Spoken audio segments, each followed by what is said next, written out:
কাজু আর আমন্ড ভেজে তুলে রাখা হয়েছে, একটু এলাচ গুঁড়ো করা হয়েছে, পুরো ঘিতেই সব কিছু হচ্ছে। দেখো এবার গাজরটাকে গ্রেট করে নিয়ে ঘিতে ভাজা হচ্ছে, আমি করছি না, দেখতেই পাচ্ছ, আমার কিন্তু হাত না। এই যে এবার কি দিবি? এবার তো দুধ দেবো। আর কি দুধ দিবি? আমুল দুধ। আমুলিয়া গুঁড়ো? আচ্ছা, এবার কি দুধটা দিয়ে ফোটাবি? একদম আস্তে আছে দুধ। দেখো বন্ধুরা, 500 গাজর, 500 দুধের প্যাকেট যেটা, সেটা দিয়েছি, দিয়ে এইভাবে দেখো একদম শুকিয়ে নিয়েছি। তারপরে দেখো কি করবে, তারপর এই যে 10 টাকার এই আমুলিয়ার প্যাকেট আনতে হবে গুঁড়ো, এটাতেই তো স্বাদটা হবে।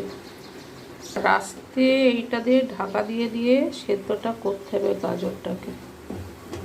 দেখো কত নাড়তে হচ্ছে, খাটনি আছে ভালো খেতে গেলে। দেখো যে যারা মিষ্টি খাও, চিনি কিন্তু এরম দিয়ে যেতেই হবে, দিয়ে সেটাকে আবার দেখো নাড়তে হচ্ছে।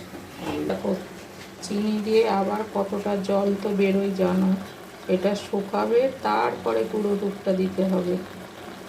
এবার গুঁড়ো দুধটা এখানে মেশাতে হবে।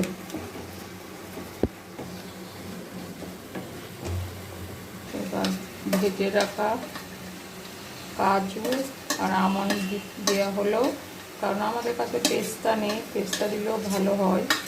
এবার যাচ্ছে এলাচ গুঁড়ো,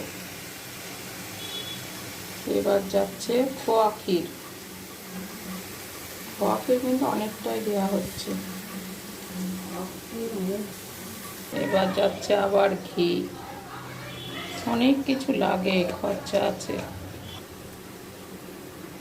প্রত্যেকে যে নামানো হয়ে গেছে, খোয়া ক্ষীর আর আমন্ড আর কাজু প্রত্যেকে একটু দেওয়া হলো।